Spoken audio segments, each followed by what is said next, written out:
सुप्रभात। Divine public school की e learning कक्षा में मैं आप सभी का हिंदी अध्यापक अखिलेश शुक्ल एक बार फिर से स्वागत करता हूं और आशा करता हूं कि आप सभी घर पर स्वस्थ और सुरक्षित रहते हुए पढ़ाए गए पाठों का नियमित रूप से अध्ययन कर रहे होंगे। इस अध्ययन और अध्यापन के क्रम को बढ़ाते हुए आज हम सभी हिंदी साहित्य से पाठ 4 साधु सिंह नामक पाठ पढ़ने के लिए उपस्थित हैं। तो आइए पाठ के बारे में थोड़ा सा जान लेते हैं। इस पाठ के लेखक कन्हैयालाल मिश्र, जिन्हें प्रभाकर के नाम से जाना जाता है, जी हैं। इनका जन्म 1906 ईस्वी में हुआ है और इनकी मृत्यु 1994 ईस्वी में और कहीं कहीं पर 1995 ईस्वी का भी जिक्र मिलता है। आइए कन्हैयालाल मिश्र प्रभाकर जी का संक्षिप्त जीवन परिचय जान लेते हैं। कन्हैयालाल मिश्र प्रभाकर का जन्म 29 मई 1906 ईस्वी को सहारनपुर जिले के देवबंद गांव में हुआ था। कन्हैयालाल का मुख्य कार्य क्षेत्र पत्रकारिता था। कन्हैयालाल मिश्र प्रभाकर हिंदी के जाने माने निबंधकार हैं, जिन्होंने राजनैतिक और सामाजिक जीवन से संबंध रखने वाले अनेक निबंध लिखे हैं। कन्हैयालाल मिश्र का 9 मई 1995 ईस्वी को निधन हो गया। इनके द्वारा लिखा गया साधु सिंह नामक पाठ का उद्देश्य यह है कि केवल सीमा पर लड़ते हुए जान गंवा देना ही देशभक्ति नहीं है, बल्कि देश में कहीं पर भी रहकर लोगों में देशभक्ति की भावना जगा देना भी देशभक्ति है। आइए पाठ को प्रारंभ करते हैं। स्वतंत्रता आंदोलन के दौरान समूचे भारत में बलिदान की भावना जागृत हो उठी थी। इस रचना में सन 1930 ईस्वी में गांधी जी के नेतृत्व में चल रहे सत्याग्रह की पृष्ठभूमि में एक देहाती निरक्षर किसान साधु सिंह की बहादुरी का वर्णन है। साथ ही साथ उसके सरल सहज स्वभाव पर भी प्रकाश डाला गया है। यह एक व्यंग विनोदपूर्ण रेखा चित्र है। यह कैसी रचना है? यह एक व्यंग विनोदपूर्ण रेखा चित्र है। साधु सिंह को जज के सामने पेश किया जाता है। जज पूछता है कि साधु सिंह, तुमने दफ़ा 44 तोड़ी, तुम्हें मंजूर है? साधु सिंह ने कहा, मैं क्यों तोड़ता उसे। कचहरी में सन्नाटा छा गया। साधु सिंह के जवाब देने पर ही कचहरी में सन्नाटा छा जाता है। सन 1930 का सत्याग्रह चल रहा था। पाठ का वृत्तांत इस प्रकार है। सन 1930 का सत्याग्रह चल रहा था। देश में बलिदान की भावना जागृत हो उठी थी। स्वयं सेवक खुशी खुशी गिरफ्तार होते, अदालत में उन्हें पेश कर पुलिस का आदमी उनके अपराध की घोषणा करता। मजिस्ट्रेट के पूछने पर वे हाँ कहते, सज़ा सुनाई जाती और यूँ 15 मिनट में मुकदमा निपट जाता। न इसके लिए पुलिस कुछ तैयारी करती, न कोर्ट इंस्पेक्टर कोई नज़ीर टटोलता। नज़ीर का अर्थ होता है उदाहरण या प्रमाण। यहाँ तक कि पुलिस कोई गवाह भी साथ ना लाती। ठीक ही तो है कि जब अपराधी को स्वयं अपराध मान्य हो तो प्रमाणों का संग्रह क्यों करे। यहाँ पर इन्होंने बताया कि जब अपराधी को अपना अपराध स्वयं कबूल हो तो फिर प्रमाणों की क्या आवश्यकता। उस दिन साधु सिंह ने अपना अपराध स्वीकार करने से इनकार कर दिया था, तो परंपरा का यह प्रवाह रुक सा गया। जैसे राह चलते आदमी के पैर में कांटा चुभ जाए, मजिस्ट्रेट प्रमाणों का अभाव कहकर साधु सिंह को छोड़ दे, तो अंग्रेज कलेक्टर की ऐसी झाड़ पड़े कि तरक्की के कई मंसूबे झड़ जाएं। मंसूबे का अर्थ होता है योजना या इरादा, और मुकदमे को मुलतवी करे तो उसका क्या कारण बताए।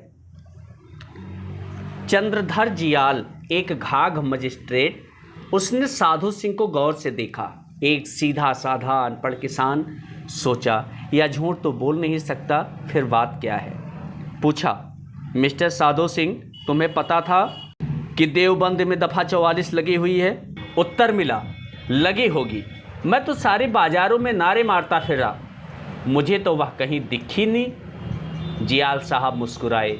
उस चट्टान के बीच तो काफ़ी रास्ता है। पूछा, साधु सिंह, तुम सोमवार को अपने गांव से देवबंद आए, फिर तुमने क्या किया? उत्तर मिला, डिप्टी साहब, तुम मुझे बातों में ना उलझाओ। मने और चाहे जो करा हो, पर थारी व दफे 44 नी तोड़ी। मैं गांव से आके आश्रम में गया।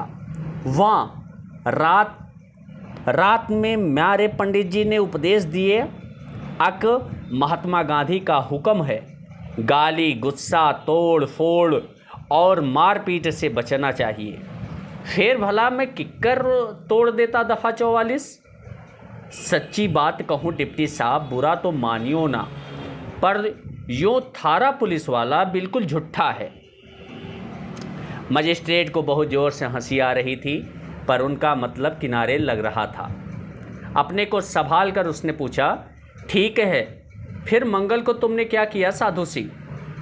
साधु सिंह ने कहा, अजी मैं करता क्या, बस सतूत की एक डंडी पे कांग्रेस की झंडी बांधकर महात्मा गांधी की जय बोलता सारे बाजारों में चक्कर काटे लगा। लो थारे ते सच बताऊं, मैं फिरा,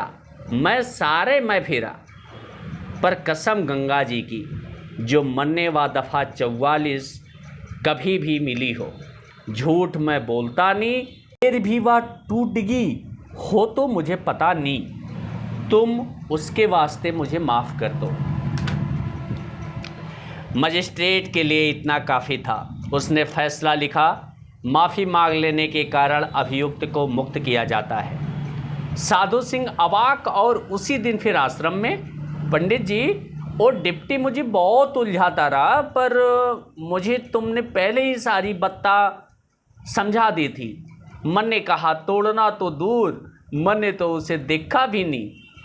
मैंने साधु सिंह को उसके छूटने का रहस्य बताया तो मेरा ख्याल था कि वह सक जाएगा, पर वह पूरे उत्साह से बोला, तो मुझे कल को एक झंडी होर दियो, मैं देखूंगा अब के उसकी नबज। और दूसरे दिन उसने फिर दफ़ा 44 तोड़ी और पकड़ा गया। मुकदमे में उससे पूछा गया, तुमने दफ़ा 44 तोड़ी?